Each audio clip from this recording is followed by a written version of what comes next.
Welcome to Criminologist, where we explore the darkest mysteries and unsolved cases from around the world. Today's story dives into two haunting disappearance cases that continue to baffle investigators and devastate families. Jason Landry was born on July 29, 1999, to Kent and Lisa Landry in Missouri City, Texas. The youngest of three siblings, Jason was a spirited child with an oversized personality and was known affectionately as the goofball of the family.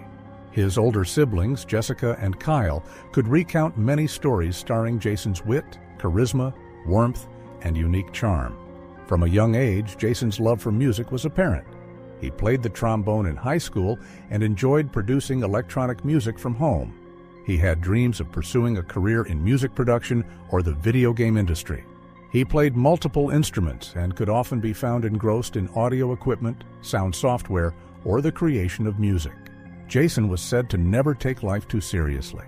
He wore silly socks, requested cookie cakes every year on his birthday instead of regular birthday cakes, and had a special fondness for Swedish fish candy.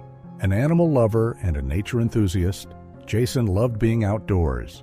He enjoyed spending time with his childhood dog, Max, and had his own pet, Betta Fish. Jason graduated from Ridgepoint High School in 2019 and enrolled in Texas State University in San Marcos in order to study sound recording technology. Like many of his peers, Jason's college journey was deeply disrupted by the CO-19 pandemic.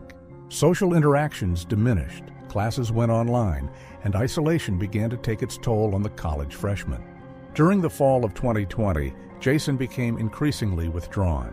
He started self-medicating with cannabis, and his friends recall that his days were often spent inside of his apartment, gaming, listening to music, and texting late into the night with no face-to-face interactions.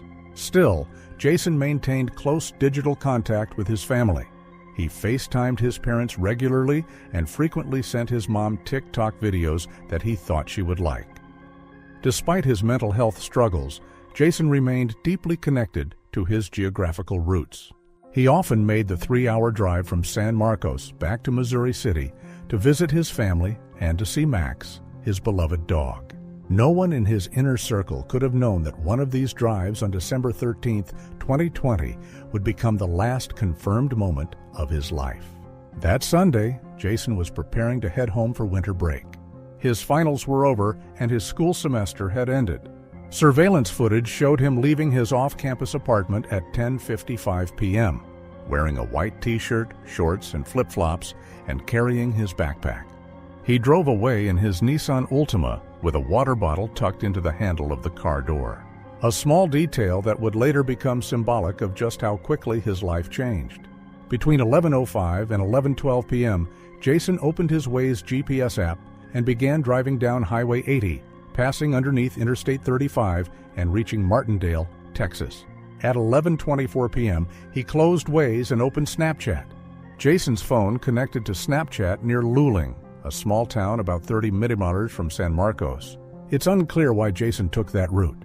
The GPS from his Waze app indicated he may have missed the turn, and the app rerouted him through the rural roads of Cadwell County, roads that many locals say they avoid at night due to their darkness, desolation, and narrow, twisting paths. At 12:31 a.m., a local volunteer firefighter found Jason's crashed and abandoned car on Salt Flat Road, a rough gravel road off of the highway.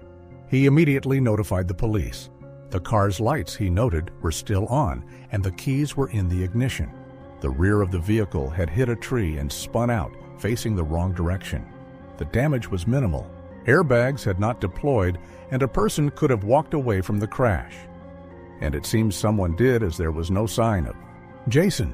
Initially assuming that it was a DUI-related crash, a DPS officer responded and had the vehicle towed, but as a result, he failed to immediately treat the scene as potentially suspicious. This critical delay may have cost investigators valuable evidence, as the registered owner of the vehicle, Kent Landry, Jason's father, got a phone call from DPS officers around 2 a.m. They informed him of the car accident. The officer also asked Jason's father if Jason had wound up with him. However, this was the first Kent had heard of the accident, and thus he confirmed that Jason was officially missing. Alarmed, Kent immediately got into his own vehicle and started the journey from Missouri City to the impound lot in Luling. By 5:30 a.m., he had arrived at the lot, but it was closed at that early hour, and that required him to wait until entry was permitted, wasting precious time, as the initial 48 hours of an investigation are key. Upon finally accessing the vehicle through the unlocked driver's side door, Kent recovered Jason's phone from where it had been lodged between the seat and the center console. From there, his father proceeded to the crash site itself, approximately 900 FT from the scene. Kent discovered Jason's backpack containing a laptop, cannabis, and a small glass pipe. Continuing down the rural gravel road, he encountered a scattering of Jason's personal effects. A shirt, shorts, socks, underwear, sandals, a wristwatch, a hat, various toiletries, and a container holding his deceased pet betta-fish. The trail of artifacts ended at a barbed wire fence. Beyond it lay open pasture and dense woodland. It seemed Jason had seemingly vanished into the night. Investigators noted a small smear of blood on the waistband of the pair of shorts found, possibly caused by contact with the fence or the vehicle. Evidence indicated the clothing was worn at the time of this crash with no signs of forced removal. The temperatures that night ranged from 36 to 43 degrees, weather that would have necessitated the warmth of all of the clothing scattered just 300 wide from the wreckage, begging the question as to why Jason had taken them off, seemingly of his own accord. No blood was found inside of the vehicle, and there was no evidence to suggest that Jason had intended to meet up with anyone in or around Luling. A large-scale search commenced. Bloodhounds tracked descent from the crash site, past the fence line into a wooded area known as Bushy Creek, where the scent abruptly ended. For weeks, helicopters, drones, cadaver dogs, and hundreds of volunteers conducted extensive ground and aerial searches. No physical trace of Jason was located. The absence of evidence prompted widespread public interest and speculation. Online forums circulated theories ranging from hypothermia, induced paradoxal undressing, to abduction, or even possibly a fake disappearance. Jason's father, a formal trial lawyer and Presbyterian church minister, remained an active presence in the search, consistently expressing the family's commitment to bringing Jason home. Months passed without progress, and key questions persisted. Why was Jason's phone left in the vehicle? And why was the vehicle left unlocked? What was the reason behind Jason's belongings being scattered across the road? Why did the dogs tracking Jason's scent lose the trail so abruptly? The family retained a private investigator, Abel Pena, a former federal agent, who alleged that the crash was staged and that Jason had never entered Luling. He criticized the initial law enforcement response, claiming investigative errors compromised evidence. Veteran trackers and experts, including Jim West and geographic profiler Dr. Kim Rosmo, rejected this theory, however, concluding the crash was genuine and that Jason likely succumbed to environmental exposure after leaving the scene, possibly with a head injury. Over 4 years later, Jason's remains have not been found, and the $20,000 reward that Jason's family so hopefully put up remains unclaimed. His image endures on the weathered roadside signs near Salt Flat Road. Family now accepts, they say, his likely death, seeking resolution to a case that continues to resist definitive answers and leaves a grieving family without closure. If you know anything about the disappearance of Jason Landry, contact the Texas Attorney General's Cold Case and Missing Persons Unit at area code 5112-936742. Joshua Cheney Guimond was born on June 18, 1982 in Redwood Falls, Minnesota, and raised in nearby Maple Lake. From an early age, he demonstrated exceptional academic ability and leadership qualities that would define his short but impactful life. He graduated as both valedictorian and class president of Maple Lake High School in the year 2000, earning the distinction of being voted most likely to succeed by his classmates. His ambitions reached beyond typical teenage dreams. However, Josh openly spoke of his desire to one day run for President of the United States. At St. John's University in Collegeville, Minnesota, Josh continued to excel academically while studying politics and law. He served as a co-captain of the mock trial team and was an active member of the university's pre-law society. His future appeared bright and well-planned. He intended to attend the Yale Law School and eventually run for the Minnesota State House of Representatives. By November of 2002, he was living at St. Mar House Dormitory with 5 other roommates, including his close friend Nick Hajdukovic. In the late fall of 2002, Joshua ended a long-term relationship with his girlfriend Katie Benson. Despite the breakup, the two continued to remain friends. On Saturday, November 9th, Josh spent the day working on a research paper about Alexander Hamilton at the university library before returning to his dorm. That evening, Josh's ex, Katie, asked Josh's roommate Nick if they wanted to hang out with her and her roommates. Nick accepted the invitation. However, Josh had also received an invite to a small poker party at his friend Nate Slinkard's place at the Medden Court Apartments, just a short walk from his home. He accepted the invite, and the two friends knew that they'd see each other back at home, or so they thought. Josh and Nick stayed home to eat dinner with friends at 5 p.m. At around 6:40, their friend Alex Jude arrived at their apartment. Josh and Alex spent some time drinking beer, listening to music, and talking.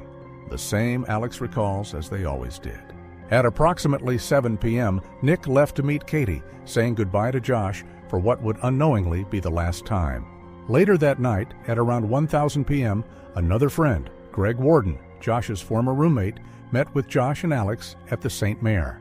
By 11 p.m., the three had decided to head to the party at Nate's apartment in Medden Court, located on the northern edge of campus.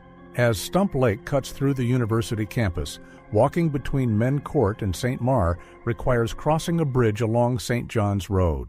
Security logs show that Josh's key was recorded as being used at 11:06 p.m., which investigators believe was him briefly returning to his apartment, likely to grab a few more beers before heading back to the party. This would be the final recorded use of his key card. The gathering at Medden Court was small and low-key, with only about 10 to 12 students in attendance. Josh was described as being in good spirits throughout the night. He had been drinking. Reports estimate that he had consumed 7 to 12 beers throughout the evening. However, accounts of his level of intoxication varied. Some believed he appeared sober and composed, while others said he seemed visibly drunk. Sometime between 11:45 p.m. and midnight, Josh stood up from the table. Most of the partygoers say they did not think much of it, nor did they notice exactly where he was headed. According to several attendees, he appeared to leave the gathering without saying a word. Notably, he was not dressed appropriately for the chilly weather outside. Greg assumed Josh was simply heading to the bathroom, as both the bathroom and the apartment's front door were located in the same direction. The walk from Medden Court back to Josh's dormitory at St. Mar House should have taken no more than 3 minutes.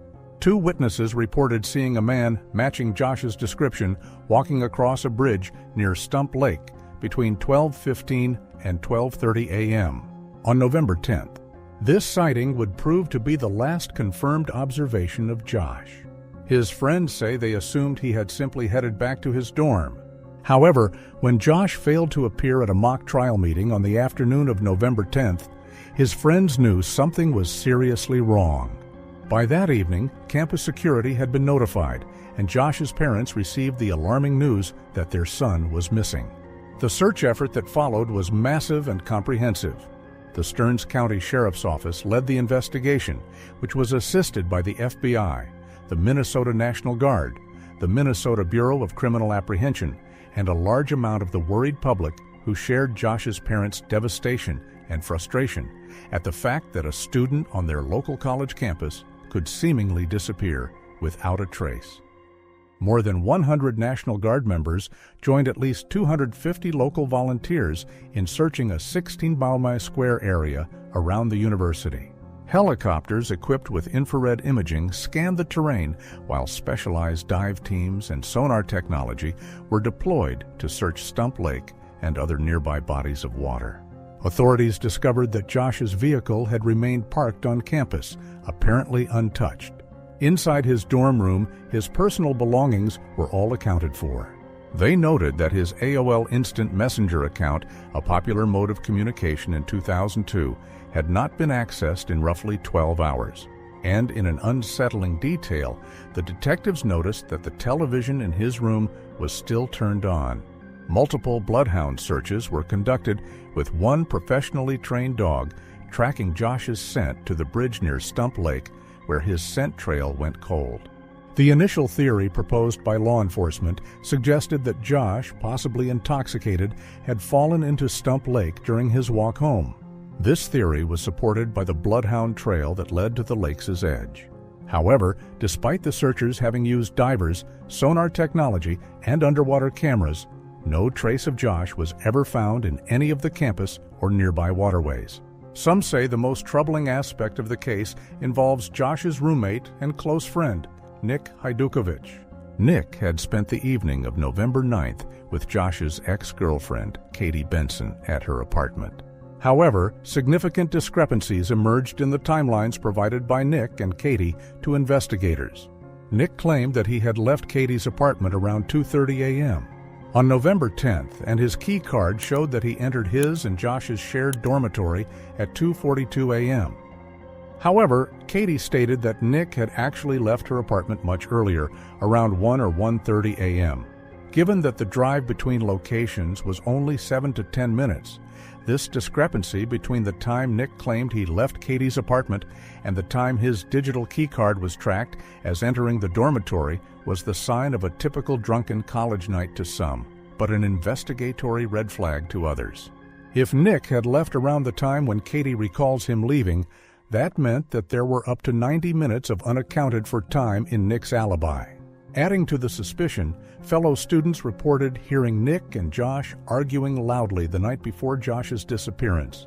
The argument was allegedly related to Nick's romantic interest in Katie, the same girl Josh dated for 4 1/2 years. When investigators requested that Nick take a polygraph test, he declined. Nick has denied any involvement in Josh's disappearance and is not officially a person of interest. Years after his disappearance, a shocking discovery was made on Josh's personal computer. Detectives found that someone had deleted items from the computer's hard drive in the days following the owner's disappearance. Because Josh's room was never secured as a crime scene by police, anyone with access to the apartment could have tampered with digital evidence. In 2008, using advanced data recovery techniques, authorities were able to retrieve some of the deleted information. The recovered data revealed that Josh had created 3 different profiles on Yahoo Personals, an online dating service. In 2 of these profiles, he presented himself not as Josh, but as a lady named Gwen, using a photograph of a blonde woman that none of his friends say they recognized. The profiles showed evidence of conversation with various men. Additionally, it was found that Josh had been researching making fake identification cards. The discovery of Josh's Yahoo personal profiles led detectives to theorize that he may have arranged to meet someone that he met online. This theory gained credence with the reports of an orange Pontiac Sunfire spotted on campus around the time of Josh's disappearance. Campus security had documented incidents involving this exact vehicle in known hookup areas on campus. In one instance, when campus security approached the vehicle, a college-aged male passenger fled into the darkness and was never identified. The driver of the orange Pontiac was eventually contacted by police, but provided little information. Most suspiciously, the vehicle was destroyed before detectives could thoroughly examine it. This destruction of potential evidence has led to speculation about whether the driver was attempting to hide something, possibly something related to Josh's disappearance. Examination of Josh's online activity on the day of his disappearance showed no evidence of him arranging any meetings for that evening. His internet usage appeared routine, involving browsing movies and other casual activities. In 2022, the Stearns County Sheriff's Office released images of 28 unidentified men found on Josh's computer, asking the public to help identify them in hopes that they might have information relevant to the case. That same year, investigators found that between 11:52 p.m. and 12:32 a.m., Josh's music application was actively playing and manually skipping songs on his computer. This 40-minute window of activity occurred while Josh was supposed to have been walking home from the party, or may have potentially come from someone else being in his room. Many close to the case say the significance of this specific computer activity cannot be understated in analyzing the time of events. If Josh himself was operating the computer, it would suggest he successfully returned to his dormitory, contradicting the theory that he disappeared during his walk home. Perplexingly, no record exists of Josh ever using his keycard to re-enter the building that night. Police also looked into a theory that involved monks and staff members of the college. St. John's University has had a dark history of sex abuse by monks and staff members. This would become particularly relevant to Josh's case. Since the 1960s, students have reported disturbing behavior from campus staff. In 2016, St. John's Abbey released files documenting 18 monks who were credibly accused of sexually abusing minors. Some investigators theorize that Josh may have been simply researching these abuse allegations as part of an academic project. Computer records showed that on October 3, 2002, someone using Josh's computer searched for, quote, St. John's Abbey Statute of Limitations conspiracy. However, no concrete evidence has ever linked Josh's disappearance to any of the abuse cover-up or to actions by monastery staff. Josh's roommate, Nick, was among those who pointed investigators towards the monks as potential suspects, though he provided no corroborating evidence for this theory. A bloodhound brought in by Josh's family tracked the scent of the missing college student to St. John's Abbey. But from there, the trail only led to the back of the building with no further discoveries. Another possibility involves Josh accidentally overdosing on drugs or alcohol, with someone panicking and disposing of his body. This theory could explain the computer deletion and the suspicious behavior of those close to him. There is limited evidence supporting drug use beyond the alcohol consumption reported at the party. Though Brian Guimond, Josh's father, has never accepted the official theories about his son's disappearance. He has consistently maintained that Josh was the victim of foul play and has criticized the Stearns County Sheriff's Office investigation. In 2021, he filed a lawsuit seeking access to his son's complete case file, arguing that the investigation had been inadequate. The lawsuit was ultimately unsuccessful, with the sheriff's office arguing that releasing the files would jeopardize the active investigation and could impede potential prosecution. Later, Brian expressed frustration with the timing of the evidence being released, noting that the 28 photographs from Josh's computer were made public only before the Netflix Unsolved Mysteries episode aired, coinciding with the 20th anniversary of his disappearance.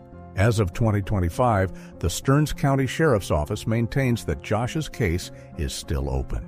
And Lieutenant Zach Sorensen of the investigation has stated that while the Netflix Unsolved Mysteries episode brought in new tips, none have led to a breakthrough. Anyone who recognizes any individuals in the undated photographs or who might have information about Josh's disappearance is asked to call area code 320-259-3700. Thank you for watching Criminologist. If you found this case compelling, please like, share, and subscribe for more true crime investigations. Stay safe, and we'll see you in the next video.